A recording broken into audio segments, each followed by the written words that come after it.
So, good morning, everyone. I hope everyone is doing very well. Uh, Welcome to the webinar, Seven Deadly Sins of Early Age Startups, Early Age Companies, actually.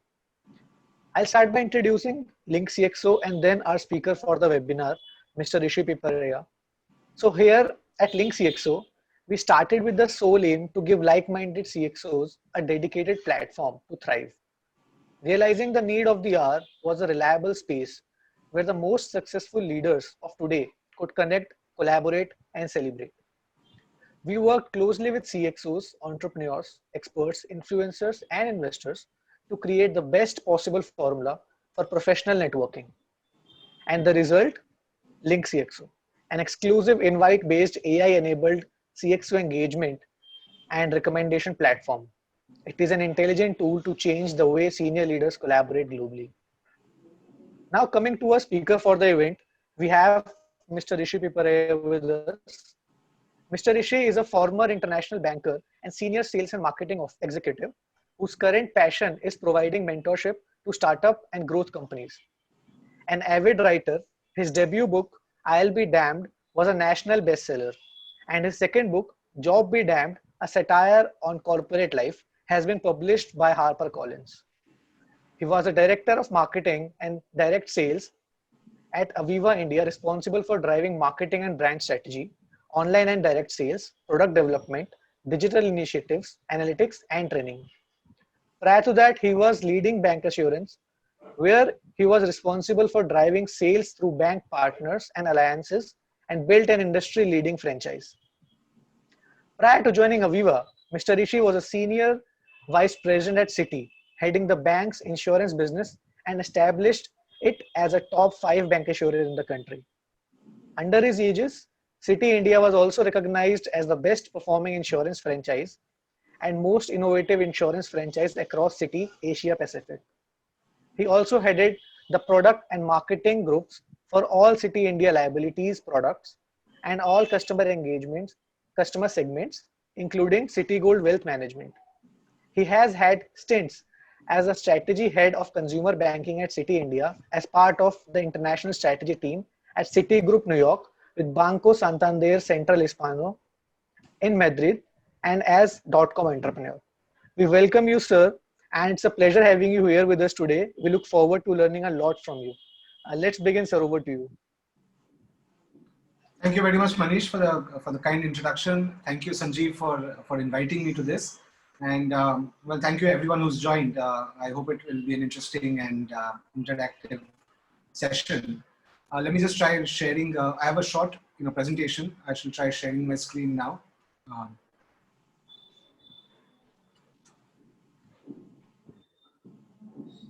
Yeah, do you all see the slides on the screen? Yes, sir. Yes, sir. Okay.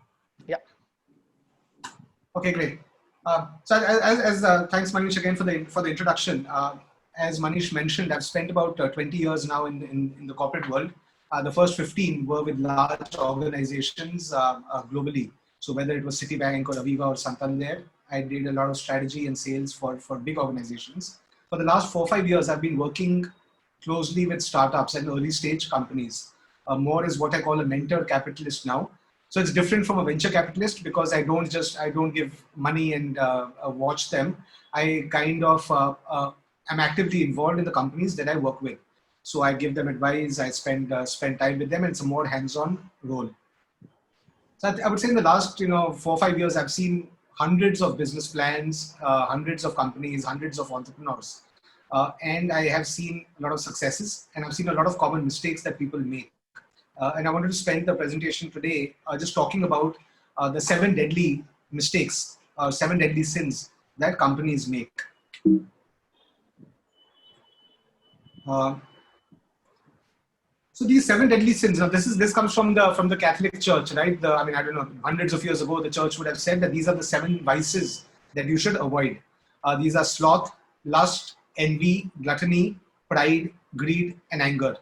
Even in Indian culture, Indian spirituality, some of you might be familiar with Kam, Krodh, Lobh, Moh, Ahankar, right? These are common vices. What I've done is I've tried to translate these into the corporate world. how do early stage companies make some of these, have some of these vices and mistakes, and how hopefully we can avoid them. So let me just dive into the first one. The first one is sloth or laziness. Now, when I talk about laziness in early stage companies, I mean, I don't mean that they do not work, right? I've rarely come across an entrepreneur or a founder who is lazy.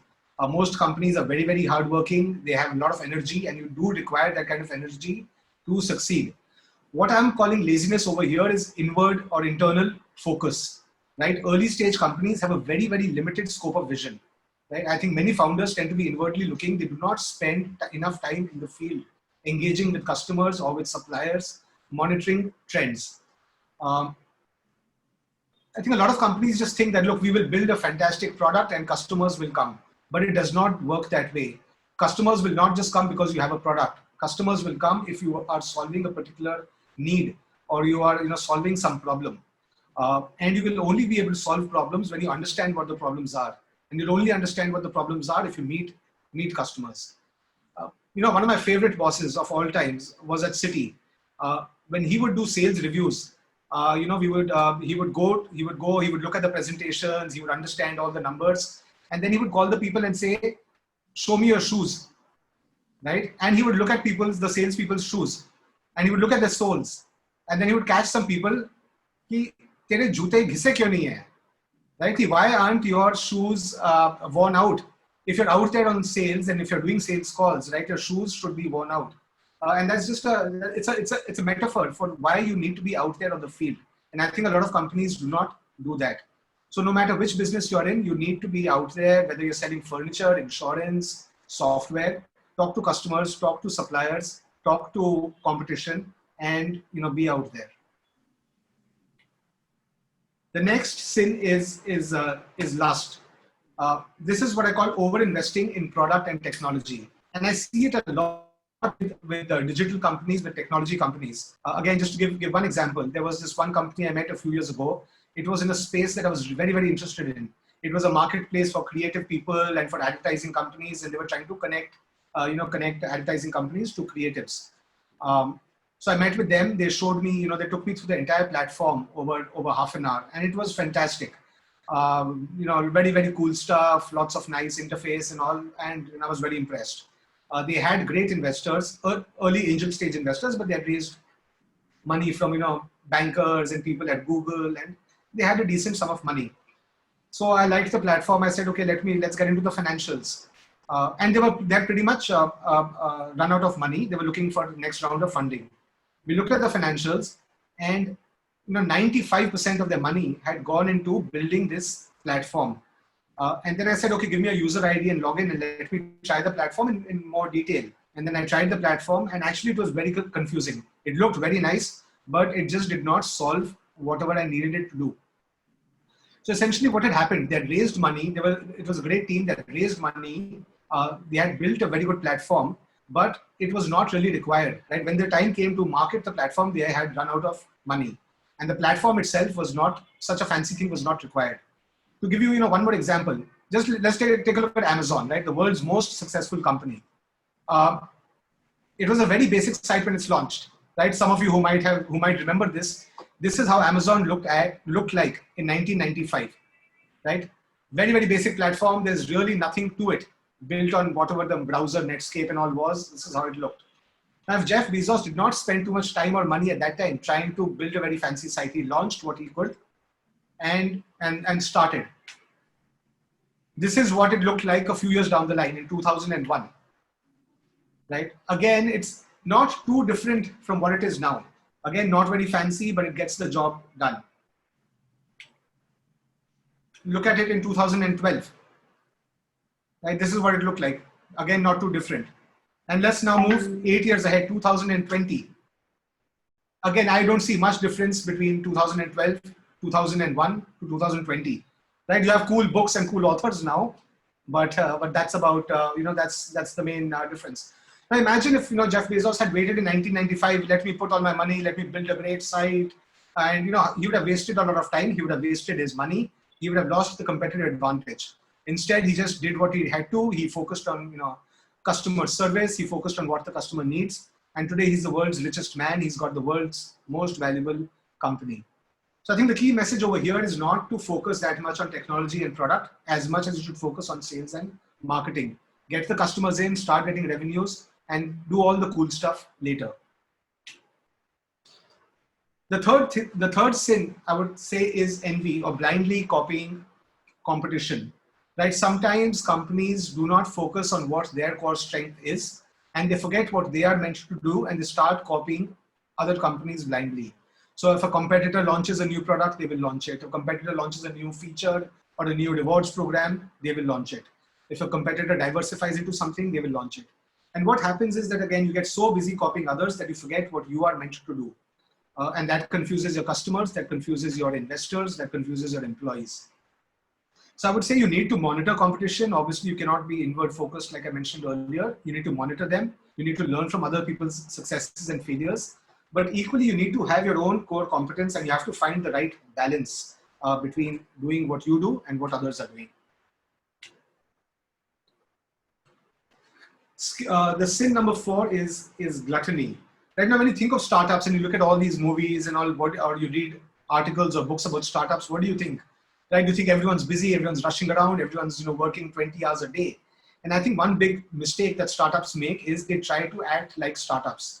They also think I have to work 20 hours, I have to do 100 things, I have to rush around. It is not required.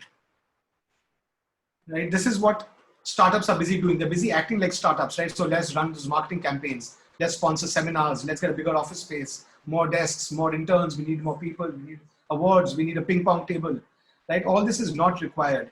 What is important, instead of trying to do too many things, you need to have focus, right? You also need a strategy of what I call strategy of refusal, right? People have a strategy of the 5 things they will do.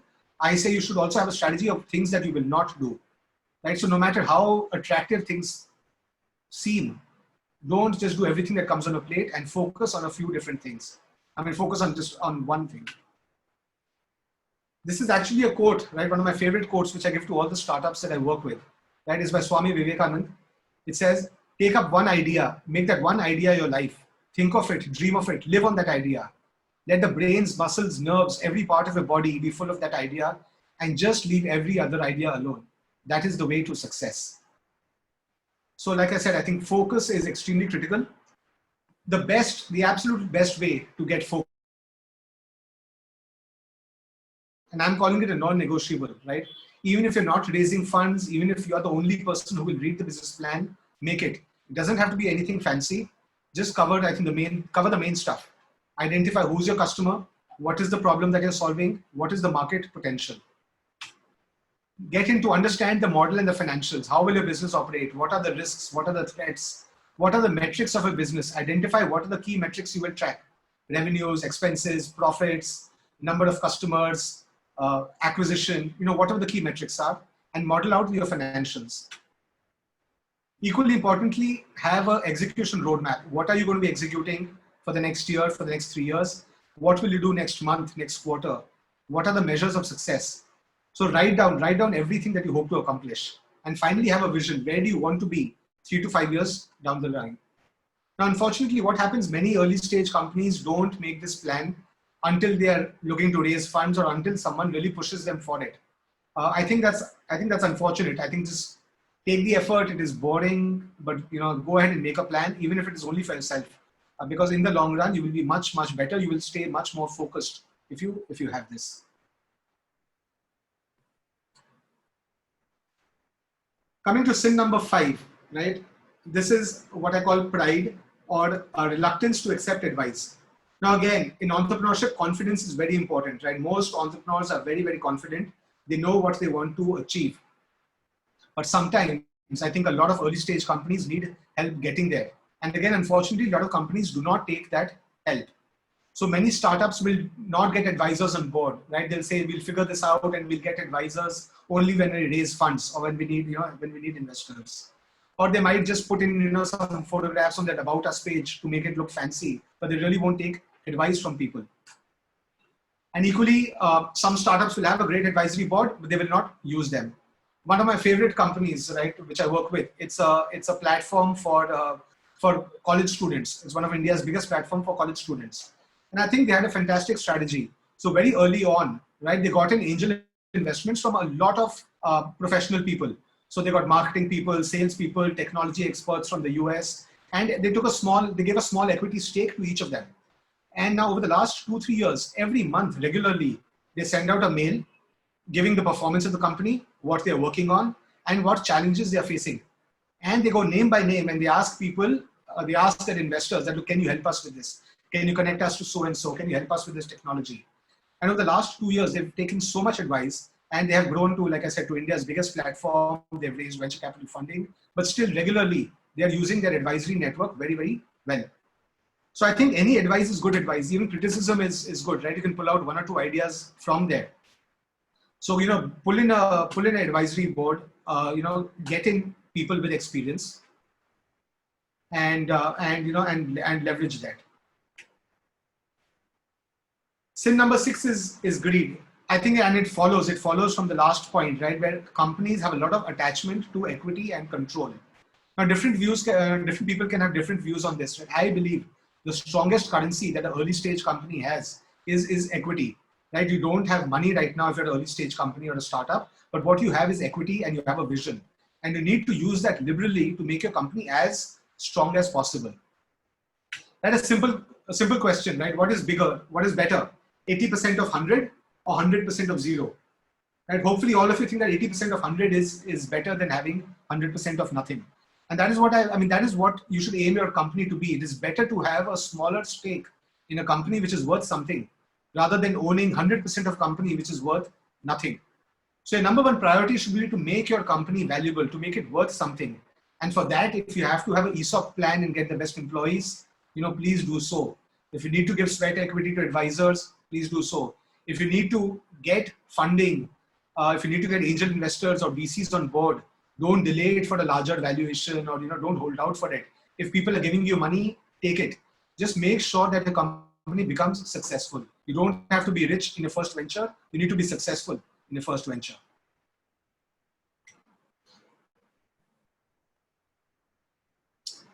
And the last sin, I think, the last mistake that people make, and I won't even call it a mistake, it's just a part of running companies or part of entrepreneurship, is getting overwhelmed by emotions. Now, anyone out here on the panel, anyone out here who's running a business knows that it is a very, very lonely and complex job. Right? It's a very lonely activity. These are some of the emotions that I think most entrepreneurs go through. Right? There's a lot of self-doubt. Am I doing the right thing? Will I be successful? There's anger and frustration at everything that goes wrong. And a lot more things go wrong than they go right. I think there's sheer exhaustion, right? Because if you're an entrepreneur, your job never ends, right? You are every waking hour of yours, and even when you're sleeping, you're dreaming about the company, your job just never ends, unlike a corporate job, where you come back home and hopefully, right, you don't focus that much on it. So being an entrepreneur or running an early stage company or a startup is a roller coaster of ups and downs. And you need a very, very strong support system to get through this. Now, of course, families, hopefully, people have a strong family network and friends to get them through. But what I found is that the right founding team is absolutely invaluable, right? Now, again, some examples of great teams. About 15 years back, a young team came to me at Citibank, and they wanted to build a financial services platform. And there were 3 of them. One gave me the overall strategy that, look, this is what I think the platform will do. And this is, this is 2005 or so, even before the internet was really taking off, in India, and before we were thinking of financial services platforms. One was a product expert, and they said, what all products they will have on it and how the platform will work. And one was a sales guy who just really explained to us how Citibank can benefit from this platform. Great team. I think 15 years later, they've raised probably hundreds of millions of dollars. They are one of India's biggest financial services platforms, and they've done a great job in executing. A similar team in digital space, about 10 years I met them. They were probably not even 20 years old at that time. 3 young teenagers. One gave me the overall vision on what they want to do. One was a tech expert. He understood everything about technology there was. Right? You could talk to him about any technology, and he would have a view and an opinion on it. And the third one was a complete, complete sales guy, complete sales, right? We can do this, we can do that, and he would, just blow you away with his sales skills. Today, they're a huge digital agency, about 200 employees, huge offices, and doing very well. So when I look at the best teams, right, there are usually three people with these skills. One is a visionary, and usually whoever they have, they're the brain of the venture. They usually, or they should be the CEO of the venture. They give the direction, they set the strategy. One is what I call the hustler. He's usually either the chief operating officer or he's the sales head. He's the muscle of the venture. He just rolls up his sleeves and gets to work. They're very good at business development, sales, marketing, operations. And one is a specialist, right? They're usually the chief technology officer or the product head. They are the heart of the venture. They understand the product extremely well. They understand the business extremely well. They have expertise in whatever the core of the venture is, right? If you're running a restaurant, this would be the chef. If you're building a technology company, this would be the product, the person who's designing the product. If you are, creating a design firm, this would be, the architect or the chief designer. But they build the product and they enhance it. So these are the three team members that should be there in any successful startup. And these are the attributes that should be there. You need one person who is steady, you need one person who is aggressive, and you need one person who is just creative and out of the box.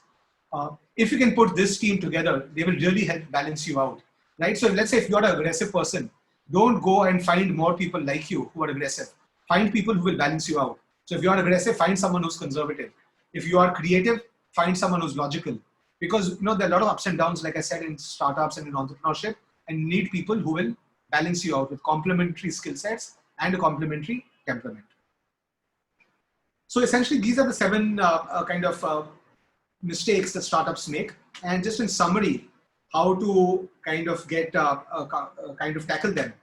So replace inward focus with diligence, right? So don't stay in a cocoon, but step out, meet customers, suppliers, competition, be externally focused, be out there in the market.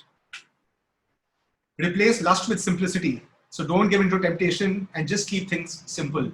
Focus on sales and marketing as much, if not more, than on the product and technology.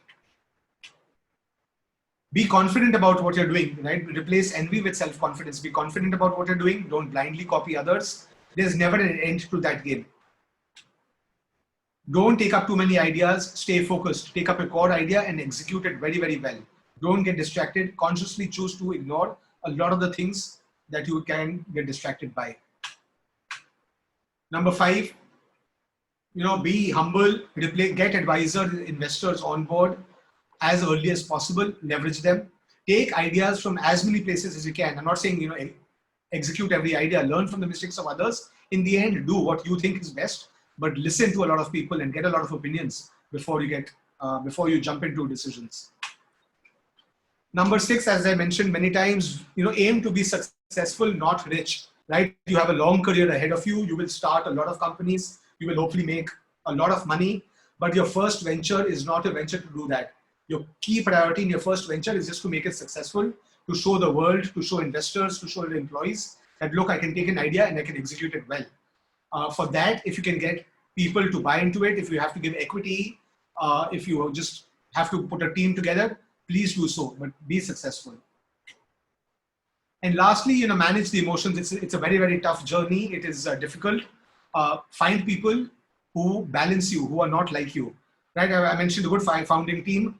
At least have someone who is a visionary, have someone who is a hustler, who can really get things done, and have someone who's a specialist, who is passionate about the business, about the product that you're building. And finally, don't get disheartened by about the destination, whether you reach there or not, and how you reach there. Enjoy the journey while it is there. So essentially, that's what I had my thoughts after having worked with a lot of startups over the years, and hopefully it has been useful to all of you. Manish, back to you. If there are any questions, I will take them. Definitely, sir. Definitely useful.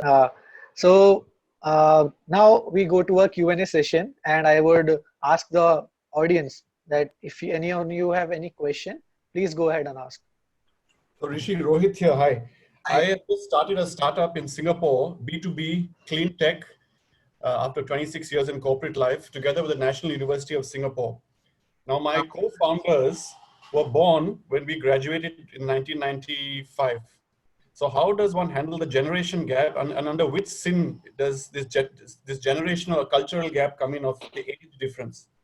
Okay. No, so sorry, you said some founders were born in 95? Yeah, my two co-founders were born in 1995. So you can imagine the conversations or the generation gap that's there. Look, I think it's a strength. I mean, it depends. It depends what attributes they bring. I think age. Well, you obviously bring the experience, right? And you've got the university with you, so you probably have access to a lot of experience and intellectual ability.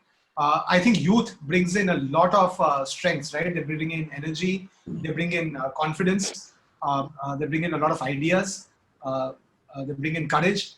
So I think, I think it's actually a strength, and it's how you play to everyone's strengths. So take the best, take the best that they bring to the table. You add in your experience, and obviously you've got, 20 plus years of experience in clean tech.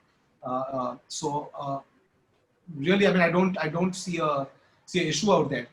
A couple of things. One, demarcate responsibilities very clearly, right? If you are in charge of the strategy and the vision, for example, to my slide, make sure that you stick with that. So if someone's in charge of execution, that is their core responsibility.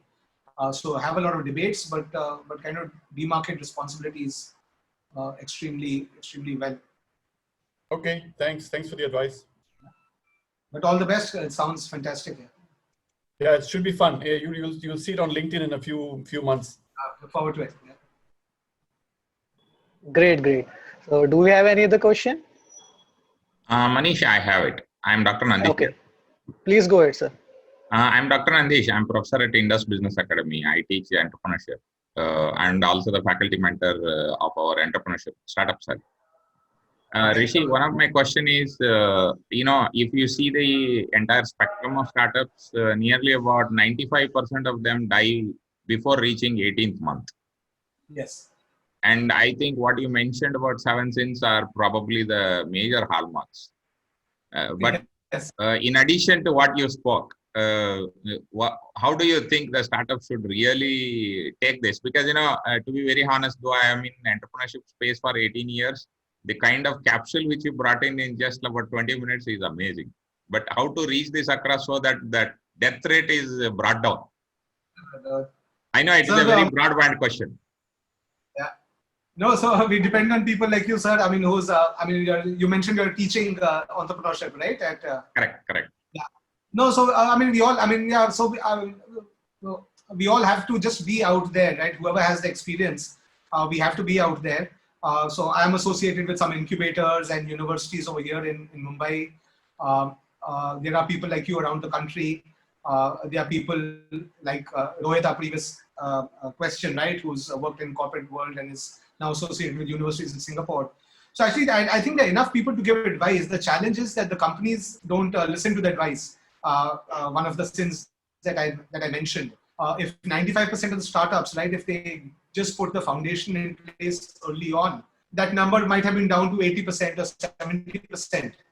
But everyone, I think the challenge is everyone wants to become a billionaire very quickly, and no one wants to, take the hard way or the long way to success. But the people who do that will be successful.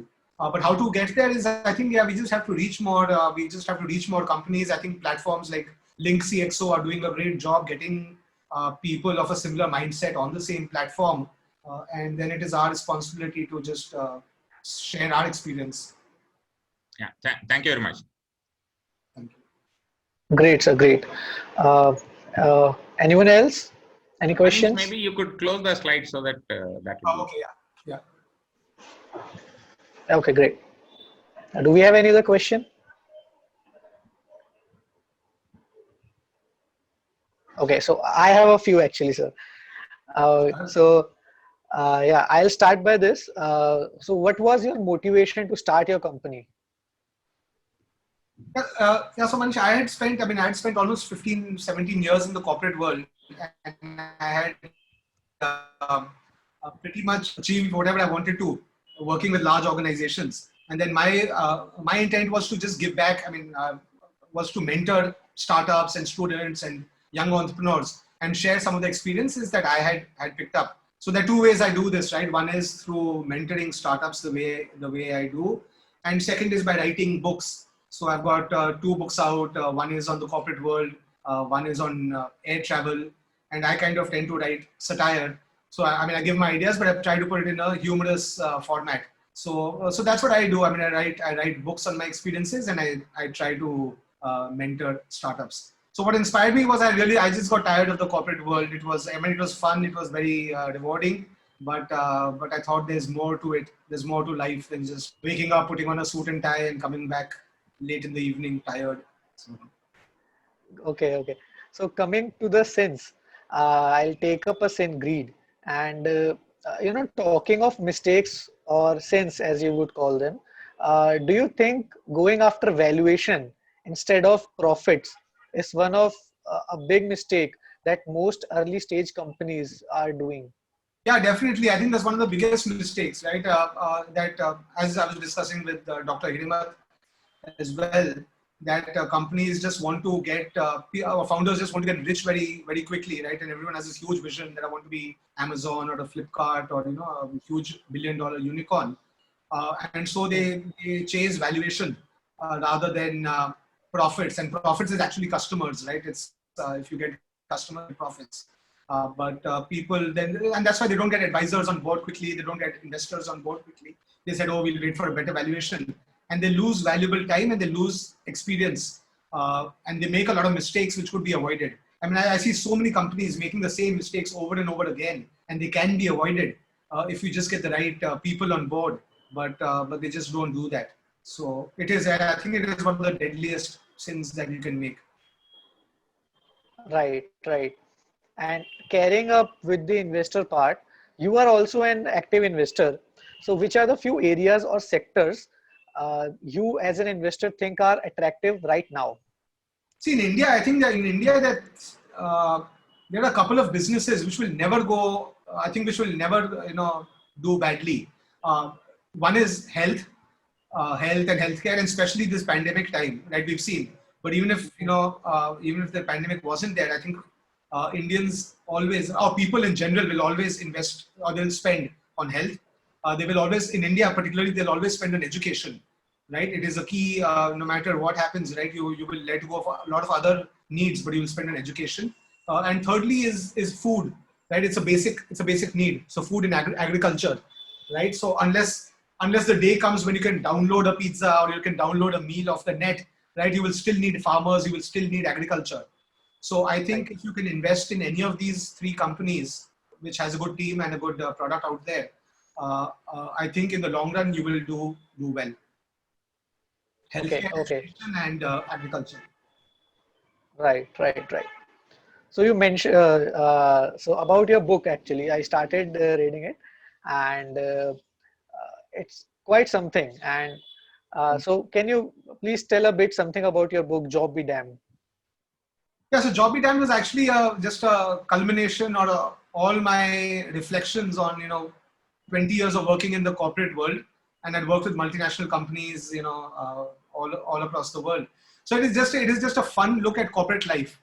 It doesn't tell people, I mean, a lot of people think it tells that I'm telling them to quit the corporate world. No, I'm not. But it's just a fun look at the corporate life and some of the silly things that happen. So for anyone who's worked in a large organization, right, it's how to manage your boss, how to manage these boring meetings, how to manage or deal with appraisals. So I take a lot of situations, how to look busy at work. So where everyone's actually surfing the net or having coffee breaks, but how to just look busy when your boss comes in. So there's just a lot of fun situations in the corporate world, which I think a lot of people will identify with it. And if you read the book, I mean, the reality is you should do exactly opposite of whatever I tell, because it's a satire. So please don't do what I'm telling you there. You will get fired. But if you do the opposite, you will actually have a very, very good career. So Great, sir. Great. So since you have been, so critical about the existing corporate culture, what kind of culture you have or want to create in your companies? My culture is, I mean, even in the corporate world, right? I mean, I think you just have to play people to their strengths. I don't think there's a single bad employee in the world, right? I don't think there's anyone who's like absolutely terrible. They're just they're all the right people put in the wrong job. So I have rarely had to, fire people, or firing people and all should really be your last resort. You should just have a culture where you find the right job for the right person. So if you put a person who's great at strategy and you put him in a sales job, they're going to hate it. But that doesn't mean they're a bad employee. They're just a bad salesperson. You put them in the right job and they'll do fantastic. So the culture that I always try to create is a very open culture where you try to figure out what his strengths are and you play to them rather than get frustrated about them. I think that's the main thing. I think I'm very fond of creativity. I think you should experiment. You should try a lot. You should try different things, but then get back to focus. Right. Once you identify what you're good at, focus on it. So that's the kind of culture that I try to create, at least in the companies I work with. Great, sir. Great. So if we do not have any more questions, I would like to ask Sanjeev sir to please come forward and conclude the event.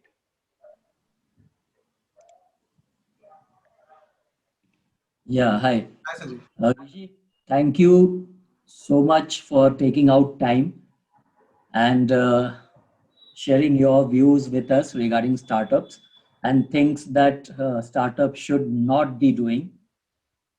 As it is wisely said that no one lives long enough to be able to make all the mistakes by himself or herself. So, So we all really need to learn from each other rather than trying to do everything ourselves. So with experienced people like you and sir who just runs that entrepreneurship workshop in that university and others, together we can make the success ratio for startups a lot more higher than what it is presently. On behalf of Link CXO, I would want to thank you once again, Rishi. We look forward to have you again soon. I hope your talk has been beneficial for the people who look forward to do something on their own. And I also thank all the participants for being very patient, and I hope they benefited from this. So thank you very much, everybody. You will have this video uploaded. We'll have this uploaded on our YouTube, so you can have access to it anytime that you really want it. Thank you once again, Rishi. thank you, Sanjeev. Thank you, Sanjeev. Thank you, Manish, and everyone for joining in. Thanks, guys. Bye-bye. Manish, can I take a minute? Sure, sir. Sure. Rishi, what I teach in 72 hours, 36 plus 36, one basic and advanced course, you taught us in 30 minutes. Thank you. Thank you, sir. It was amazing insights. Thank you very much for that. Really glad that you found it useful, sir. No. I'm being very honest on it. Yes, we all found it very useful, Rishi. Thank you. Thank you, everyone.